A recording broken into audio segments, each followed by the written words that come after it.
Olá, seja bem-vindo ao Jornal São Carlos. O Supremo Tribunal Federal confirmou no fim de semana que o julgamento final do processo de impeachment da presidente afastada Dilma Rousseff começa no dia 29 de agosto e tem previsão para durar uma semana.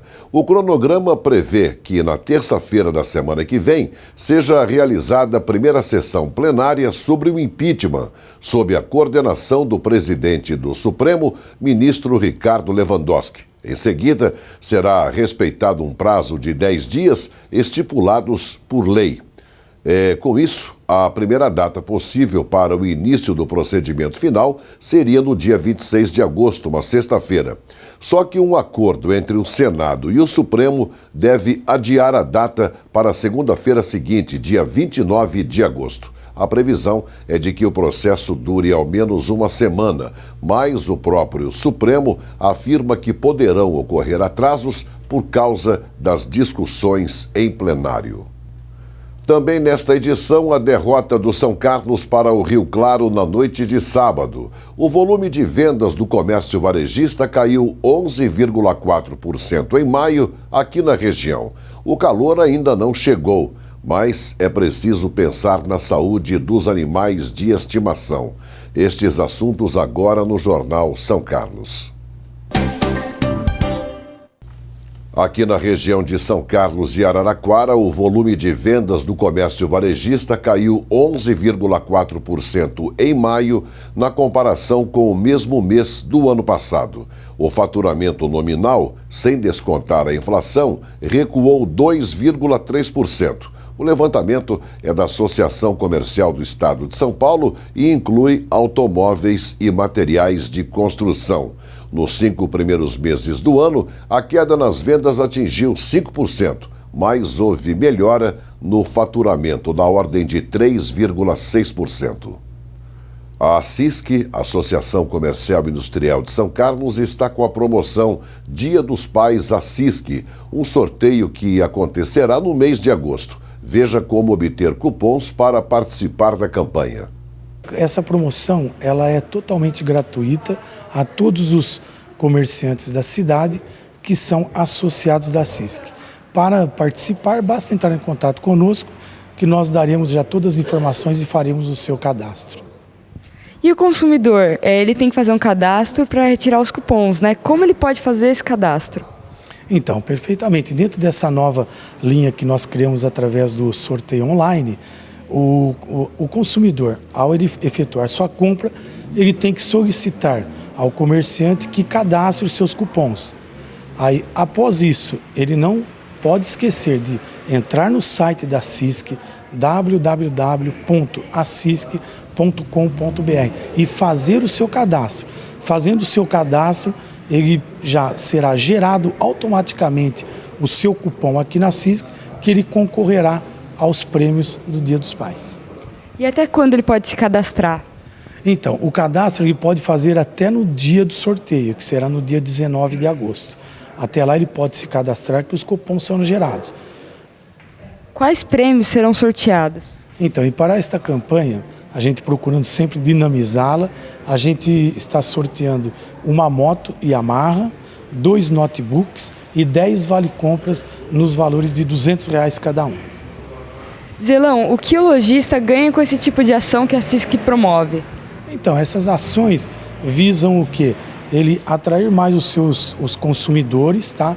E também as lojas, a gente sabe que com essa campanha agora Dia dos Pais, elas estão com muitas promoções.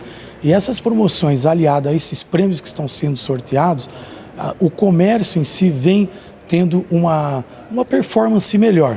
Apesar de toda a dificuldade que hoje enfrentamos, mas a gente crê que esta campanha ela terá muito sucesso. O Índice Nacional de Expectativa do Consumidor, INEC, ficou praticamente estável em julho, de acordo com a Confederação Nacional da Indústria, CNI. Em relação a julho do ano passado, a melhora é de 3,4%. A expectativa quanto ao emprego também melhorou 0,9% na comparação mensal e 8,01% na comparação anual. Embora esteja melhor do que estava um ano atrás, o indicador mantém-se abaixo de sua média histórica.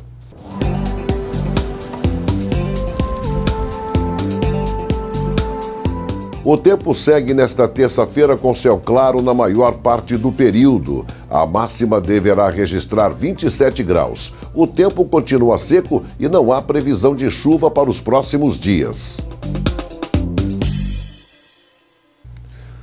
Com esse friozinho de inverno, não dá para esquecer os cuidados com a saúde, inclusive com a saúde dos animais de estimação. A nossa equipe procurou um especialista para tirar algumas dúvidas sobre o assunto. Vamos dar uma olhada. Não dá para negar. Os animais domésticos não só fazem parte do nosso dia a dia, mas também são considerados parte da família. Assim como os humanos, deve haver cuidados especiais a serem tomados com a rotina dos bichinhos. No inverno não é diferente. Veja as dicas desse especialista. Na mudança de estação, o inverno acaba gerando algumas preocupações clínicas no animal, parecidas com as preocupações de precaução que nós temos que ter com os seres humanos. Com relação à alimentação, com relação à exposição à temperatura, devido a um quadro de hipotermia, e também a questão imunológica, sobre as vacinações e as orientações de prevenção que envolvem as doenças infecto-contagiosas.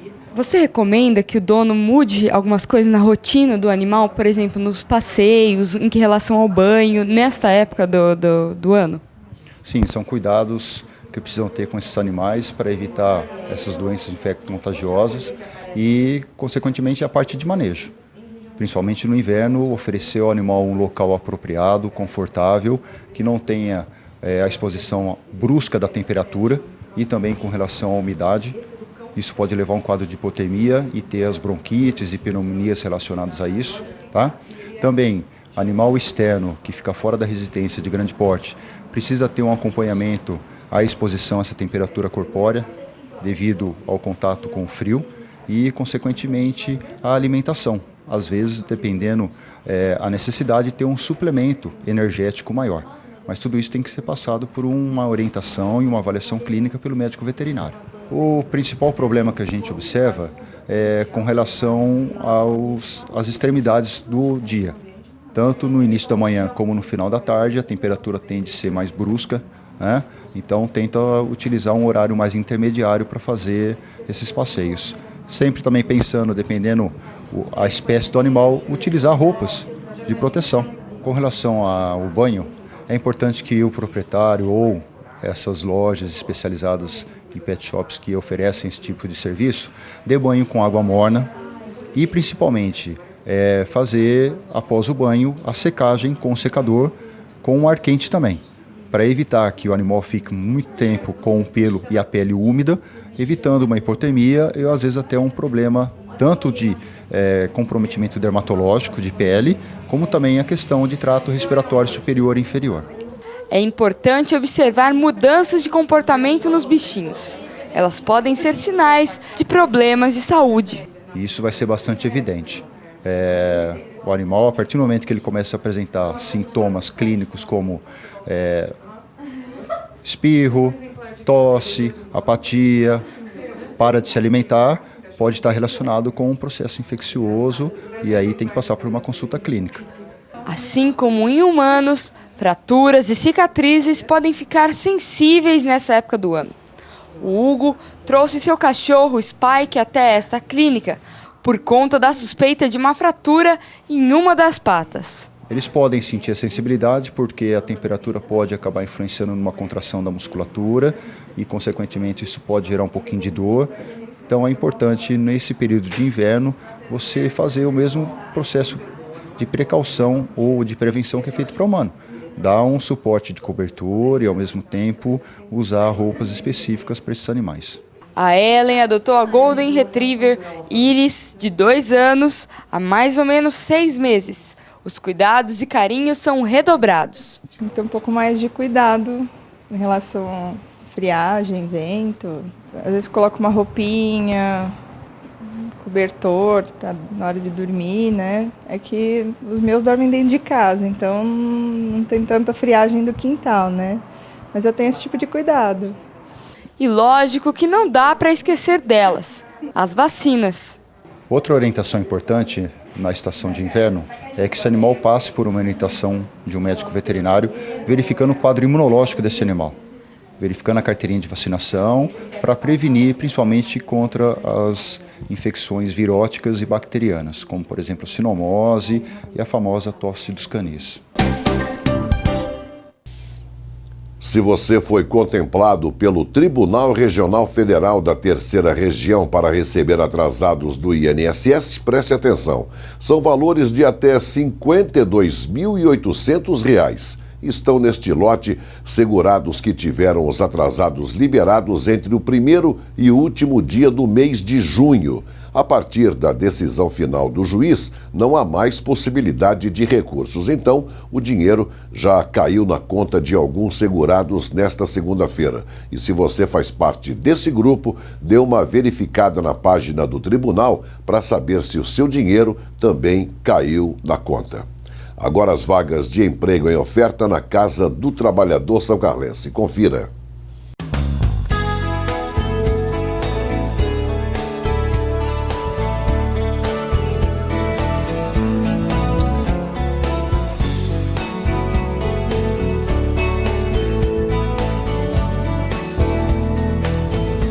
A Casa do Trabalhador fica na Avenida São Carlos, 1800. Telefone 3376-2647.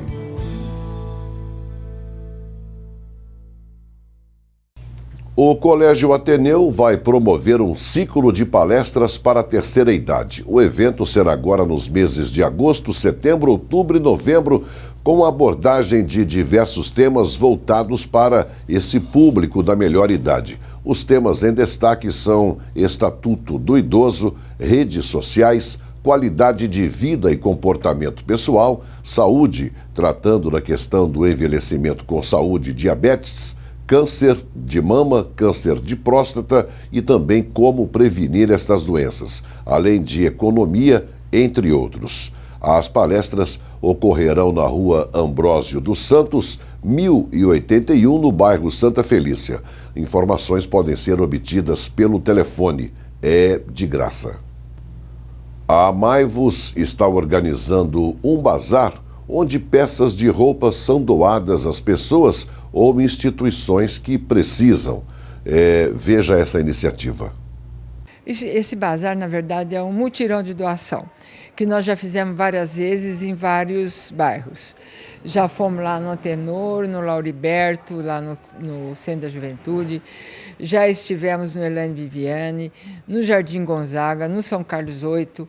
Então, eu acho que é uma maneira que funciona muito melhor a doação. A gente leva as peças, a gente deixa exposta e as pessoas vão e escolhem aquilo que elas acham que elas estão precisando, que combina com elas. Então, aqui nós temos mais de 500 peças expostas para a pessoa vir, escolher o tamanho para a família, o gosto. Então, eu acho que é muito mais funcional. E aqui, ficando aqui no Fundo Social, apesar de ser um pouco fora de mão, nós temos a facilidade de repor, porque nós temos um estoque grande e conforme a pessoa vão escolhendo, a gente vai repondo. Então, eu acho que é uma maneira muito mais proveitosa de fazer a doação. É importante lembrar que nós estamos no inverno agora, né? Então as pessoas podem trazer doações de peças e aqui vocês centralizam essas peças e repassam para quem precisa, né? Muito. Nós temos, agora com esse frio, nós temos bastante cobertor, bastante peça de inverno, echarpe para as pessoas mais idosas, meias. Então, a pessoa chegando aqui dá para ela ter uma noção do que nós temos, do que eles estão precisando e as entidades, inclusive, né? Então, nós temos uma ideia, nada muito fixo, mas a entidade vem e escolhe umas 50 peças. E a pessoa vem e escolhe umas 5 peças para cada pessoa da família. Então, acho que assim fica bem interessante. Temos também bastante sapato, temos sapatos novos, temos algumas roupas novas. Então, eu acho que a pessoa vindo aqui ela vai ficar bem melhor servida. Então eu quero convidar você que está precisando de roupa, está precisando de um cobertor, de sapato, venha no Fundo Social, você vai poder escolher do seu gosto. Você que faz parte de uma entidade que distribui para as pessoas necessitadas, venha também, você vai poder pegar uma quantidade maior para distribuir. E você que tem uma roupa para doar em boas condições, traga aqui no Fundo Social, que a gente faz uma triagem e coloca para doação. Nós temos, então, a ideia de talvez permanecer essa maneira de doação aqui no Fundo Social, que eu acho que aqui funciona melhor.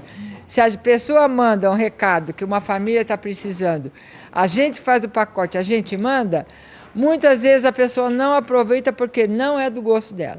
Dessa maneira, a pessoa vem e escolhe aquilo que realmente vai usar. Então, eu acho muito interessante. E se você quer colaborar com o Fundo Social de Solidariedade de São Carlos, basta dar um pulinho à Rua Rotary Club 205, na Vila Marina, bem perto do Hospital Escola. Começou hoje a 13ª Semana de Engenharia Química da UFSCar, com o tema Engenharia Química no século XXI, novas carreiras e tecnologias. A programação conta com palestras ministradas por professores da universidade e convidados, além de minicursos. Além de palestras técnicas, serão tratados assuntos como empreendedorismo social, mercado de trabalho, entre outros. Os interessados em participar da Semana de Engenharia Química da UFSCar podem se inscrever pelo site. O evento vai até sexta-feira. Copa Paulista. O São Carlos conheceu sua primeira derrota nesta temporada. O jogo foi em Rio Claro, 3-0 para os donos da casa. Os gols saíram no segundo tempo. Logo aos 2 minutos, Natan, de cobrança de falta, coloca no ângulo direito do goleiro Tom. Depois, aos 15 minutos, o Rio Claro fez o segundo de pênalti. Samuel bate e faz. Rio Claro 2-0. E o Galo de Rio Claro acabou fazendo o terceiro aos 39 minutos. Foi esse gol aí. Medina bate cruzado, sem chances para o goleiro Tom. Com o resultado de sábado, a Águia da Central fechou a rodada na 4ª colocação com 8 pontos ganhos. O próximo compromisso do São Carlos está marcado para a noite de sábado contra a Ferroviária, às 19h, aqui no estádio Luiz Augusto de Oliveira. E nós vamos ficando por aqui. O Jornal São Carlos é produzido pela TV Educativa, canal 48 em sinal aberto e 12 pela NET. O nosso desejo de que o mês de agosto seja de muitas realizações para você. Até amanhã.